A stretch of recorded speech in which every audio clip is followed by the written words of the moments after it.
दोस्तों, हम इसी वीडियो में बात करेंगे सर सैयद साहब के बारे में, अलीगढ़ मुस्लिम यूनिवर्सिटी के बारे में। बेसिकली हम बात करेंगे माइनॉरिटी कैरेक्टर को लेकर, क्या अदालती कार्रवाई रही, कौन लोग थे जो अदालत गए, जजेस ने क्या फ़ैसले दिए, क्या अभी कहाँ पर तक कहानी पहुंची है। इसके अलावा हम बात करेंगे सरकार का क्या रवैया रहा, कांग्रेस सरकार का क्या रवैया रहा और आज की बीजेपी सरकार का क्या रवैया रहा अलीगढ़ मुस्लिम यूनिवर्सिटी के माइनॉरिटी कैरेक्टर को लेकर। उससे पहले हम थोड़ा सा हिस्ट्री पे भी जाएंगे और गौर करेंगे कि ऐसा क्या था, इस यूनिवर्सिटी की क्या हिस्ट्री रही, क्यों खोला गया ये, इस यूनिवर्सिटी की पीछे क्या थीम थी, तो वो सारी बातें जिक्र करेंगे। देखिए, अलीगढ़ मुस्लिम यूनिवर्सिटी से पहले ये कॉलेज था, कॉलेज से पहले ये मदरसा था। तो मदरसा 24 मई 1875 में क्वीन विक्टोरिया की बर्थडे पे इसकी फाउंडेशन रखी गई और इसका मोटो क्या था, मुस्लिम अपलिफ्टमेंट के लिए। तो मैं आपको बताऊं, मुसलमानों को आगे लाने के लिए सर सैयद साहब ने कवायदें शुरू की, चूँकि मुसलमानों को वो चाहते थे कि थोड़ा सा आगे आए, चूँकि ये बैकफुट पे जा चुके थे। अंग्रेज़ों ने सत्ता हासिल की थी मुसलमानों से, मुग़लों से, और अंग्रेज़ पूरा मुसलमानों के ख़िलाफ़ थे। चूँकि मुसलमान आज़ादी के हिस्सा में भी बहुत अच्छी तहरीकों में भी हिस्सा लेते रहे, आज़ादी की जो लड़ाई थी उसमें भी हिस्सा लेते रहे, जिसको लेकर मुसलमान बहुत काफ़ी पिछड़े हुए थे, क्योंकि अंग्रेज़ सीधा सीधा मुसलमानों को टारगेट करता था। खैर, वो एक अलग बात रही। मदरसतुल उलूम खोलने की वजह ये थी कि सर सैयद साहब ने देखा कि आज के दौर में अंग्रेज़ क्यों गालिब है, दुनिया पे क्यों इतना कह सकते हैं फ़ायदा अपना उठा रहा है और हर जगह अंग्रेज़ अपना ही बोलबाला कर रहा है, तो क्या वजह है। उन्होंने देखा, ख़ुद इंग्लैंड गए और वे जाके देखा कि अंग्रेज़ की फ़तह होने की वजह या अंग्रेज़ की आगे बढ़ने की वजह साइंस है। तो उस वक्त न्यूटन का दौर था और न्यूटन के दौर के ज़माने में ख़ुद सर सैयद साहब ने ये माना कि न्यूटन एक बेहतरीन और बहुत अच्छा साइंटिस्ट रहा, जिसकी बदौलत आज पूरी दुनिया में साइंस पहुंच रही है। तो सर सैयद साहब ख़ुद चाहते थे मुसलमानों को चाहिए कि वो साइंस भी पढ़ें, कुरान भी पढ़ें। अब इस बात से अंदाज़ा आप लगा सकते हैं कि सर सैयद साहब के जैसे ज़हीन तरीन इंसान के भी दिमाग में बहुत ज़्यादा न्यूटन का बोलबाला रहा, यानी इतना न्यूटन का सर सैयद साहब के दिमाग पर कह सकते हैं कब्ज़ा रहा कि उन्होंने कुरान की बहुत कुछ चुनिंदा चीज़ों को भी नकारना शुरू कर दिया। क्योंकि इस्लामिक जो मैथोलॉजी के लोग हैं वो ये मानते हैं, या मुस्लिम्स का ये कहना होता है कि जो आखिरी प्रॉफिट थे मोहम्मद सल्लल्लाहु अलैहि वसल्लम, वो मेराज पर गए। मेराज पर जाने का जो भी वाक़या था उसमें ये कहा जाता था या ये कहा जाता है कि उस वक्त दुनिया को रोक दिया गया था और वो ऊपर गए और उन्होंने जाके जन्नत, दोज़ख और बहुत सारी चीज़ों का जो कि मुज़ाहिरा किया और वो उन्होंने बहुत सारी चीज़ें देखी, और जिस वक्त वो गए उस वक्त वो दुनिया बिल्कुल रोक दी गई थी। लेकिन सर सैयद साहब उस दौर के इंसान थे, वो न्यूटन को पढ़ रहे थे, देख रहे थे, वो ये मानने से इनकार कर रहे थे कि टाइम को रोका नहीं जा सकता है। लेकिन मैं आपको ये बताने की वजह, मैं ये वाक़या इसलिए बता रहा हूँ कि सर सैयद साहब के जहन पर किस तरह न्यूटन ने एक बहुत भारी कह सकते हैं एक अपने छाप छोड़ रखी थी कि ऐसा ज़हीन तरीन इंसान भी न्यूटन का कह सकते हैं शागिर्द था। तो ये वजह, हालांकि बाद में जो आइंस्टीन आए, आइंस्टीन ने E=mc² दिया, उन्होंने फिर बहुत सारी चीज़ें बताई, टाइम को रोका जा सकता है अगर आपकी स्पीड ऑफ लाइट के बराबर है।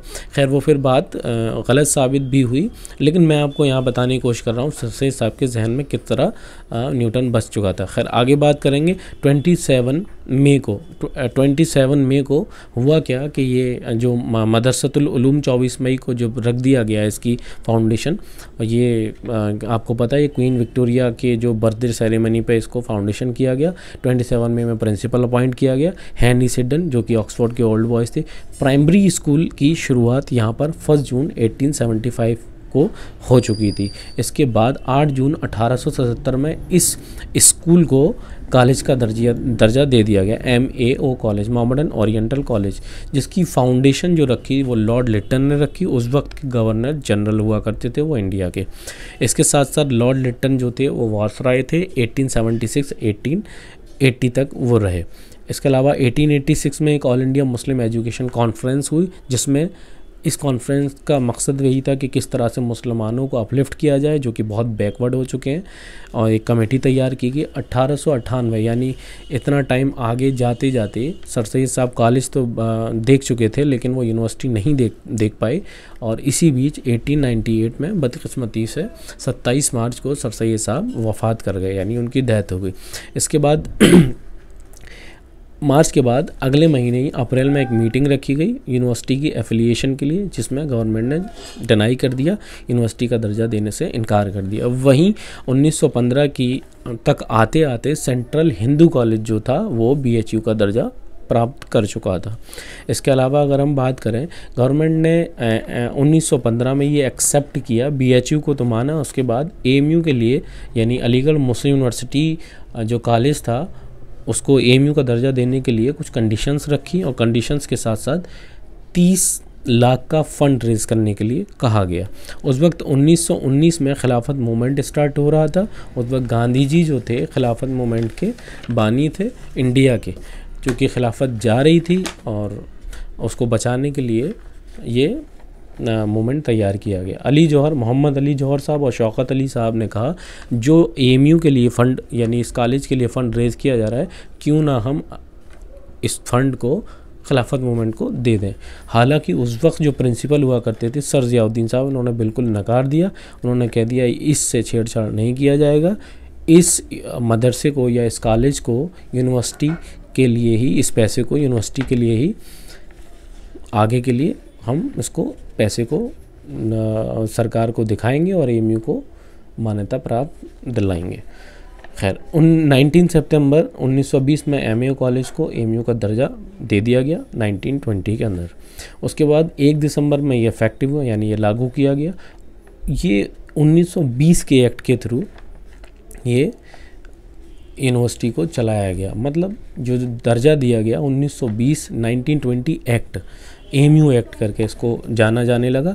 और लेकिन इसमें कुछ कह सकते हैं कुछ पॉइंट्स दिए गए, जिसमें पॉइंट्स में ये कहा गया इस बॉडी को सिर्फ मुस्लिम चलाएंगे, जिसमें EC मेंबर्स होंगे और इसमें AMU कोर्ट मेंबर्स होंगे, और इन मेंबर्स की जो भी वो होगी, वो शिनाख्त होगी, वो मुसलमान होंगे। और 1920 में ये लागू किया गया। 1951 में इस एक्ट में अमेंडमेंट हुआ। अमेंडमेंट कहते हैं बदलाव। अमेंडमेंट के साथ मौलाना अबुल कलाम आज़ाद उस वक्त एजुकेशन मिनिस्टर हुआ करते थे, शिक्षा मंत्री थे। उन्होंने कहा ओनली मुस्लिम को हटा देना चाहिए, गैर मुस्लिम को भी इसमें जगह देना चाहिए। हालांकि 20 में 1965 में AMU एक्ट को सस्पेंड किया गया। उस वक्त एजुकेशन मिनिस्टर MC छागला थे। अब आप ये देखिए 1951 में ओनली मुस्लिम को हटाया गया, यानी कि जो गवर्निंग बॉडी जो होती है AMU की जो होगी उसमें गैर मुस्लिम भी हो सकता था। उसके बाद 1965 में पूरे एक्ट को ही सस्पेंड कर दिया गया, एक्ट को ही ख़त्म कर दिया गया, और ये माना जाने लगा ऐसा नहीं होना चाहिए, यानी इसको बाकी जनरल यूनिवर्सिटी की तरह हमें ट्रीट करना चाहिए। हालांकि और बाद में जो भी अमेंडमेंट हुए, अमेंडमेंट के साथ साथ ये कहा जाने लगा EC मेंबर्स जो नॉमिनेट होंगे वो गवर्नमेंट ही करेगी। VC उस वक्त अली यावर जंग थे, तो चीज़ें बहुत बदल रही थी। उसके बाद अज़ीज़ बादशाह जो कि 1965 से लेकर तकरीबन 96 या 1965 तक इन्होंने 95 से 1966 तक इन्होंने एक केस बेसिकली डाला, जो कि जजों के सामने सुप्रीम कोर्ट में लेकर गए। उन्होंने कहा ये एक्ट तैयार किया गया था और ये यूनिवर्सिटी एक्ट के थ्रू ही चलनी चाहिए। 1967 में 5 जज की बेंच ने इसको सुना और ये माना कि ये माइनॉरिटी कैरेक्टर, यानी इसमें माइनॉरिटी यूनिवर्सिटी नहीं है, ये माइनॉरिटी कैरेक्टर इसको नहीं देना चाहिए। उसके बाद AMU ने क्या किया, जो उस वक्त के स्टूडेंट थे उन्होंने यहाँ पर एहतजाज किया और अपनी शिनाख्त बताई कि भाई ये गलत हुआ है हमारे साथ, ऐसा नहीं होना चाहिए। गवर्नमेंट पे प्रेशर दिया। गवर्नमेंट के प्रेशर के साथ साथ उन्होंने इंदिरा गांधी उस वक्त की प्राइम मिनिस्टर थी, उन पर प्रेशर डाला। गांधी जी ने 1981 में इस AMU जो एक्ट था जिसको सस्पेंड किया गया था, इसमें अमेंडमेंट किया और एक एक्ट बाकायदा लेकर आए वो, पार्लियामेंट में और उसको रिस्टोर कर दिया माइनॉरिटी कैरेक्टर को। और ये सारी पावर जो थी वीसी के हाथ में दे दी, जो भी गवर्निंग बॉडी और वो सब जो भी थी वो पावर दे दी गई। उसी को हम 1903C के नाम से आज जानते हैं। अब 2005 में अब यूनिवर्सिटी रन तो पहले जैसे ही होती रही, जैसे पहले होती थी, लेकिन 2005 में आते आते नसीम अहमद साहब IAS थे। इन्होंने क्या किया, इन्होंने पीजी MBBS के बाद जो मेडिसिन या मेडिकल की जो पीजी सीट्स हैं MS या MD की, उसमें 50% कोटा लागू कर दिया रिजर्वेशन का मुस्लिम्स के लिए। क्योंकि पहले ही ये एक्ट बना दिया गया था 1981 में, लेकिन इस एक्ट को लागू एक तरीके से कह सकते हैं किया नहीं गया था मुसलमानों के लिए, रिजर्वेशन के लिए, क्योंकि जैसे चल रहा था वैसे चलाया जा रहा था।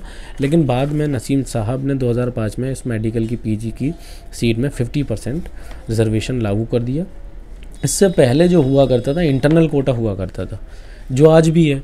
इंटरनल कोटा एक कहा जाता था, चाहे हिंदू हो चाहे मुसलमान हो, अगर वो यूनिवर्सिटी में दाखिला लिया और जिसने first class 6th class 9th class में, उसके बाद उसको यूनिवर्सिटी के आगे के कोर्सेज़ के लिए 50% कोटा मिलता रहेगा।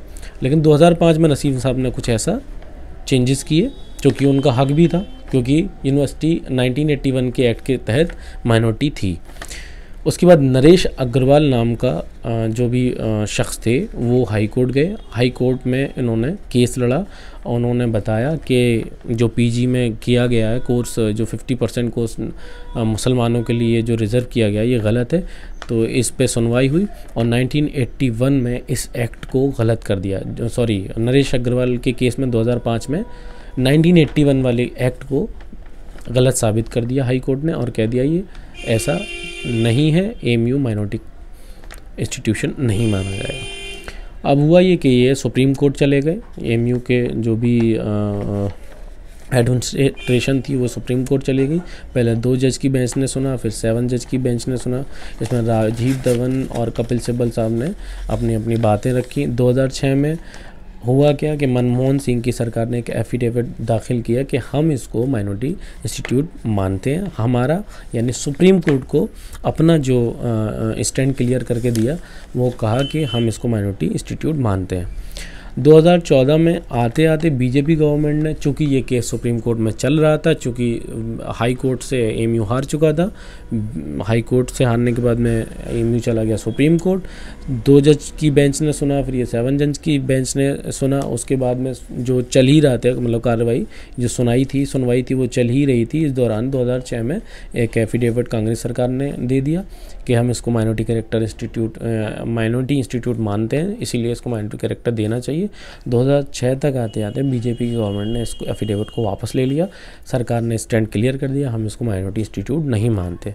अब 2024 में इसका डिसीजन आया, जो अभी आपने सुना होगा। AMU माइनॉरिटी कैरेक्टर को लेके सुप्रीम कोर्ट ने ये माना कि भाई सुप्रीम कोर्ट ने कहा कि लेके जो भी तुम्हारे पास जो भी कागजात हैं या इसकी हिस्ट्री या जो सबूत हैं वो दिखाए जाएं। तो जो भी वकील थे उस वक्त कपिल सिब्बल साहब और जो भी AMU की तरफ से, तो उन्होंने इसकी हिस्ट्री दिखाई और पूरा फंड रेज वाले जो कागजात थे वो दिखाए।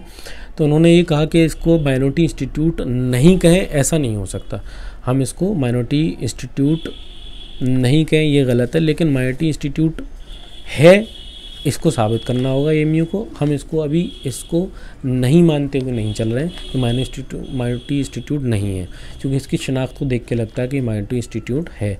लेकिन साबित करने के लिए आगे की जो भी बेंच थी उसमें दे दिया गया, 7 जज की बेंच में इसे पहुंचा दिया गया और इस केस को और भी आगे बढ़ा दिया गया। लेकिन अभी तक यूनिवर्सिटी जैसे चलती आ रही थी वैसे चल रही है। जो इसमें रिजर्वेशन थे, कोटे थे, वो चल रहे हैं। इंटर्नशिप आज भी चल रही है। हालांकि मैं आपको बता दूं, इसमें OBC कोटा भी चलता है, SC कोटा भी चलता है, ST कोटा भी चलता है। तो आगे ये देखा जाएगा कि क्या इसमें रद्द-ए-अमल होता है, आगे सुप्रीम कोर्ट के फाइनल जजमेंट क्या आते हैं। अलीगढ़ मुस्लिम यूनिवर्सिटी का माइनॉरिटी कैरेक्टर जो अभी रेस्टोर हुआ है, सुप्रीम कोर्ट की 7 जजों की बेंच ने किया है, ये पूरी अली बिरादरी दुनिया भर में है, उसके लिए बहुत तस्कीन और तसल्ली की बात है, बहुत रिलीफ के तौर पे आया है। जो तलवार लटकी हुई थी अजीज बादशाह केस के तौर पर ख़ास तौर से, वो हट गई है। हालांकि अभी फ़ैसला अधूरा है। इसको जो क्राइटेरिया सेट किया है 7 जजों की बेंच ने, इसको उस क्राइटेरिया की बिना पर अब 3 जज की बेंच तय करेगी। और जो कंडीशन रही हैं, जो हिस्ट्री रही है, जो रिकॉर्ड हैं, वो बताते हैं कि हमारी यूनिवर्सिटी क्राइटेरिया को पूरी तरह से फुलफ़िल करती है।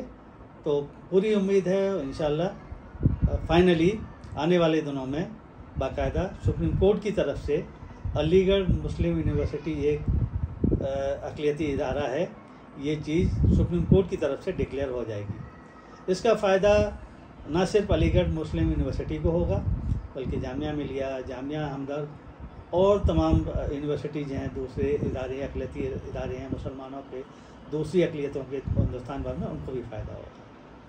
लेकिन और अली बरादरी स्टूडेंट्स हैं, तलबा हैं और टीचर्स हैं, नॉन टीचिंग स्टाफ है, ओल्ड बॉयज़ हैं, दुनिया भर में खुशी मना रहे हैं, बिल्कुल बनती भी है। लेकिन ये वक्त ये भी है कि हम इंट्रोस्पेक्शन करें कि क्या हम अपनी जिम्मेदारी निभा रहे हैं। टीचर्स को देखने की ज़रूरत है कि क्या हम रेगुलरली पंक्चुअली जो हमारे डिपार्टमेंट्स हैं, सेंटर्स हैं, स्कूल हैं, वहाँ वक्त देते हैं, क्या हम पूरे क्लास लेते हैं, क्या जिस तरह से मेहनत करके हमको पढ़ाना चाहिए, रिसर्च करनी चाहिए, करते हैं। बड़ी तादाद ऐसी है जो अपनी जिम्मेदारी पूरी नहीं करती है, कड़वा सच है। नॉन टीचिंग स्टाफ वो भी क्या अपनी जिम्मेदारी पूरी तरह निभाते हैं। बड़ा तबका ऐसा है जो कि सिर्फ पॉलिटिक्स करता है, टाइम वेस्ट करता है। यूनिवर्सिटी एडमिनिस्ट्रेशन इंतजामिया, उनमें कई लोग ऐसे हैं जो कि नाजायज़ फ़ायदा भी उठाते हैं अमले का, सहूलतों का। जिन सहूलियात के लिए इंटाइटल नहीं है, गाड़ी है, बंगला है, और जो सिक्योरिटी के लोग हैं, दूसरे नॉन टीचिंग के लोग हैं, उनको पर्सनल फ़ायदे के लिए इस्तेमाल करते हैं।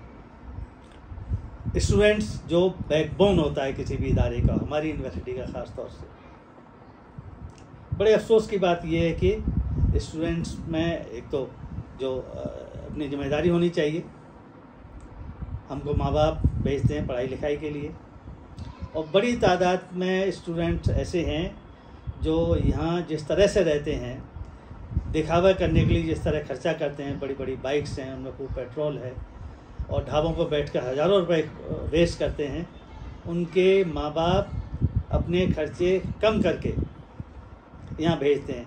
इसके बाद भी हम तलबा सोचते नहीं इस आस्पेक्ट पर। उनकी बहनें बैठी हुई हैं जिनकी ज़रूरत है, उनका खर्चे कम करके भेज रहे हैं। यहाँ सिर्फ दिखाने के लिए, दूसरों के लिए हम अनाप शनाप खर्च करते हैं, और ढाबों पर 2 घंटे, 4 घंटे, 10-10 घंटे तक का टाइम वेस्ट किया जाता है। सुबह जो 10 बजे 11 बजे से शुरू होते हैं, VM हॉल से लेकर शमशाद तक, इधर पूरे मेडिकल कॉलेज रोड पर, उधर मुजामिल मंजिल कॉम्प्लेक्स पर, जब भी चले जाइए भीड़ लगी रहती है। वक्त का ये नुकसान है और पैसे का तो है ही, कम्युनिटी का नुकसान भी है, ये पूरे मुल्क का नुकसान भी है। इस पे अब सबको सोचने की ज़रूरत है। स्टूडेंट खुद भी सोचें और बड़े लोगों को भी सोचने की ज़रूरत है। इसकी वजह क्या है?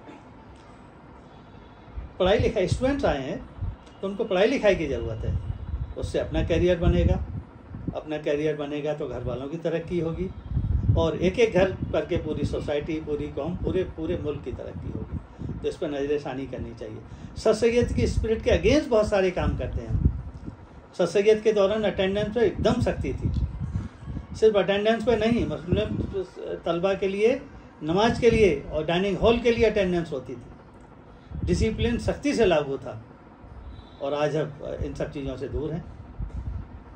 इस पर नज़रसानी करें अपने कंडक्ट पर, और पूरी उम्मीद है इन चीज़ों पर गौर करेंगे।